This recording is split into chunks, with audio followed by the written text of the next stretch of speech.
What's up, everybody? It's your host, Blank Anthony, with another session of Sports Talk 49, live and exclusively on NSPN.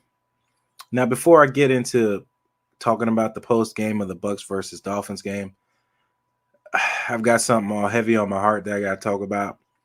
I had to talk about a guy that I met years ago, and he's just been a great person and personality, a great writer, a great journalist, a great guy that really wanted to see himself in a better place. And it's the passing of a good friend, Alex Fleming, that was part of this network.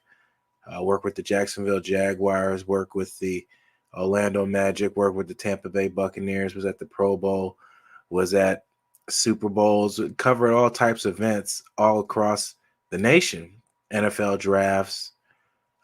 He was the guy that said Tristan Wirfs, Keyshawn Vaughn. And it's just heavy hearts to see a guy like that thriving in his career. Was just at the Hall of Fame game and talked to all these players, and to see things end that way so soon is just you just can't take anything for granted, because any day your number can be called. Your number can be called, and Alex Fleming, you'll never be forgotten. You'll never be forgotten. You'll live always through our memories. And we always have your voice and your face right here on NSPN and all over social media platforms. Now, without me getting all emotional, let's talk into the game. Bucs win 45-17 against the Miami Dolphins at home in a scorcher out there in the blazing heat. The Colts, I didn't really like their game plan from the beginning. They got roughed up a little bit last game. Couldn't protect the quarterback when they played the Colts. Couldn't protect the quarterback. So he decided to come out with quick passes, get the ball out of Jacoby Brissett's hands quickly, and rely on Jacoby Brissett's ability to extend plays. But that only can go so far when you're facing off against the Tampa Bay Buccaneers, who have a high-powered offense. And you have to match points. And if you're just playing to not lose the game, it's going to be a really tough time for you trying to do that, because with Tampa Bay's offense, it can score 30 points a game.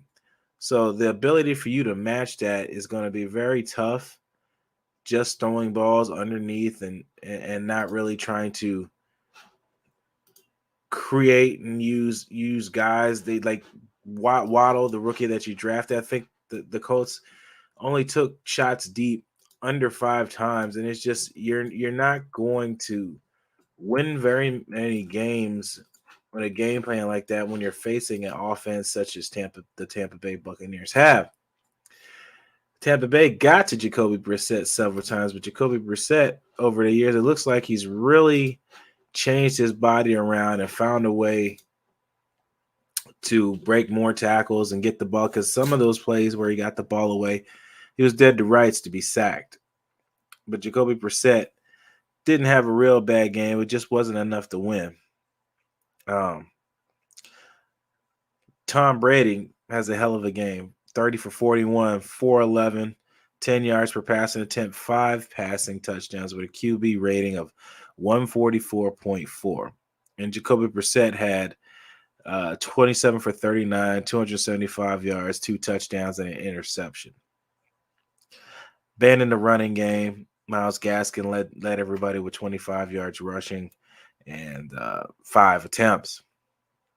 Leonard Fournette seems to find his way through the league, through this team, with 12 carries, 67 yards, and a touchdown. So it's showing that Leonard Fournette had tons of catches, and the other part, Leonard Fournette had 4 catches for 43 yards. So Leonard had over 100 yards of total offense in contributing to the offense.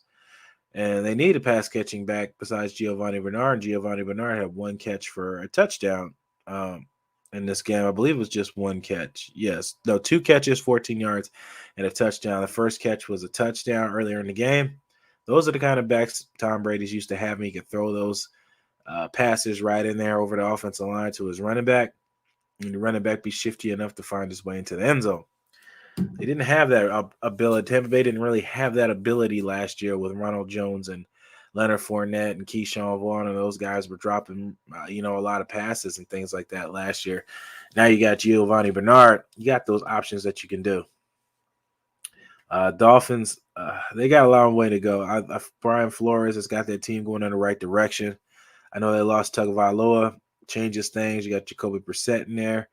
You just gonna have to find the Dolphins. Just gonna have to find a way to fight their way through that division. The Bills just won a good game against the Chiefs. They got Jacksonville in their division. No, they don't. They got Jacksonville. I'm thinking the wrong division. I said they're really gonna have something to really fight for this year. Especially with a quarterback being down for not knowing how long exactly. But they're going to have to find a way. They're going to have to find their will. Tampa Bay keeps rolling, with or without injuries, finding ways to win. Antonio Brown has a big game. Mike Evans has a big game. Anybody with receivers had pretty much a big game this game. Tyler Johnson made some catches. Chris Godwin, all the usual suspects. And one of these situations, I try to look for the unusual suspects, see what guy stands out and plays and makes a difference in the game.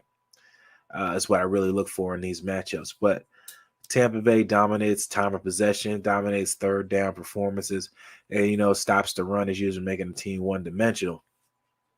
So Tampa Bay did what Tampa Bay does, has found a way to roll on this team, didn't shoot themselves in the foot this game, and when times came, they were able to pull away from the Dolphins and show the differential between the two teams.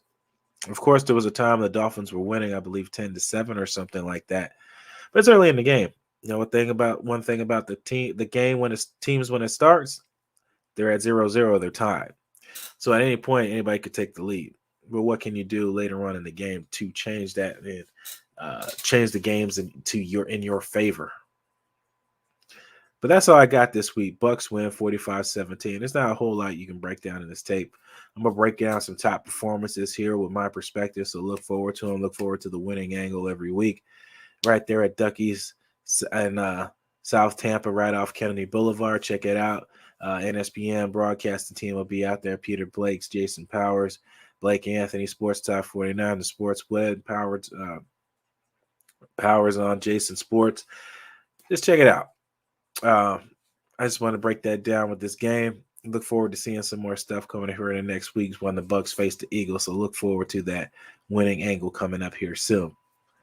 And I'll end this as we always do. You're the master of everything. What you do with your life, what you do with it is entirely up to you. Thank you guys. God bless. And as always, fire those cannons. See ya.